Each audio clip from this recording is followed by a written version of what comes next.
So much so that you're convinced it destroyed your life. You'd do anything to make them pay for that injustice. But what if it was all a lie? This is a twisted story of how Stephen Castle, a man consumed by rage and revenge, took an innocent life, and how the truth behind his motives shattered everything he thought he knew. If you ever felt betrayed, like someone took everything from you and left you with nothing but rage, hit that like button, subscribe, and get ready for a story that will make your blood boil. Trust me, you won't believe the lengths one man went to just to satisfy a grudge he never should have had. Stay with me. In a small town called Tunbridge Wells, Kent, things were quieter than most would imagine. But for one man, Stephen Castle, 60, there was no peace. His life had been wrecked by years of prison stints, criminal activities, and a deep, seething resentment toward anyone he thought had wronged him. And then, one day, Castle's life collided with Wayne Woodgate, a 54-year-old man who, up until that moment, had no idea the storm brewing just beneath the surface of Stephen Castle's fractured mind. It was a chance encounter, one of those moments that seems inconsequential at first. But for Castle, it was a spark to an inferno. Castle had recently been released from prison after serving time for possession of illegal firearms. But his demons didn't just fade away when he stepped out of those prison gates. He was convinced anyone, was responsible for the police raid that landed him back behind bars. In his mind, someone had grasped on him, and that person needed to pay. Castle's target? Wayne Woodgate. Wayne, a family man with no criminal history, had done nothing but live his life. But to Castle, that didn't matter.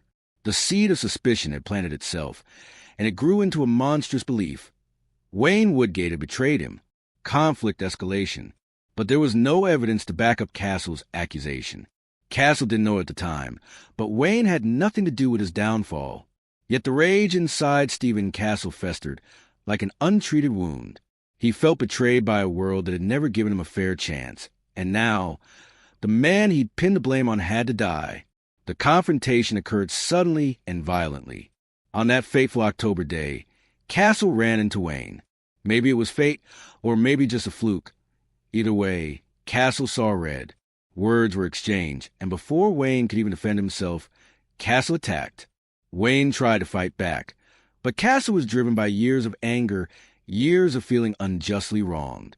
He strangled Wayne with his bare hands, the final breath of an innocent man stolen in an act of senseless rage. Then, like a predator disposing of its kill, Castle left Wayne's body in the undergrowth near Pease Marsh, East Sussex. He thought he could just walk away from what he'd done. But nothing is ever that simple, is it?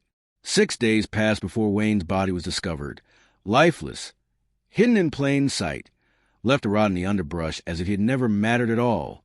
But the truth always has a way of surfacing. Turning point. The truth revealed.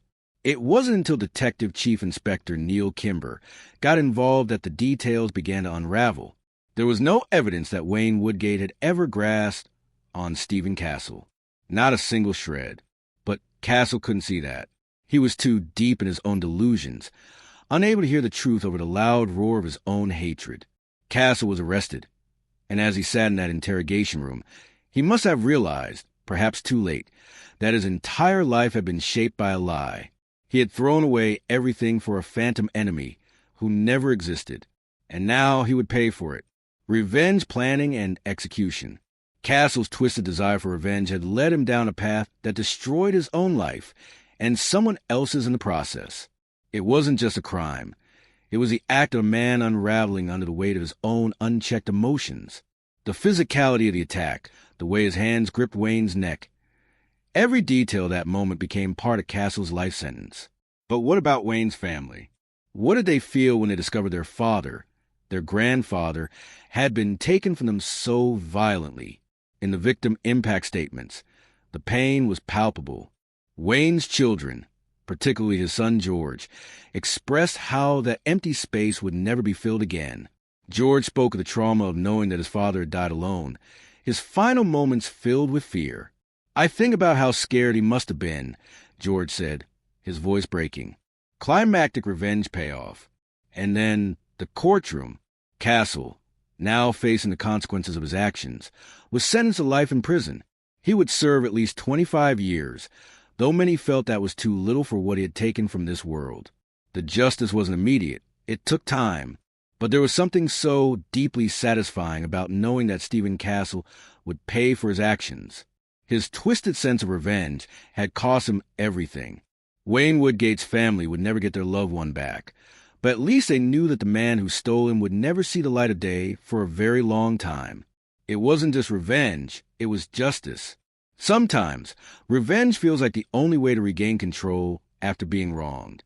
But when you build your entire world on lies, you end up destroying everything, including yourself. Let this be a reminder. The truth will always come to light, and karma is a force you can't outrun. If you found this story as intense as I did, hit that like button and share your thoughts in the comments. Have you ever witnessed revenge that took things too far?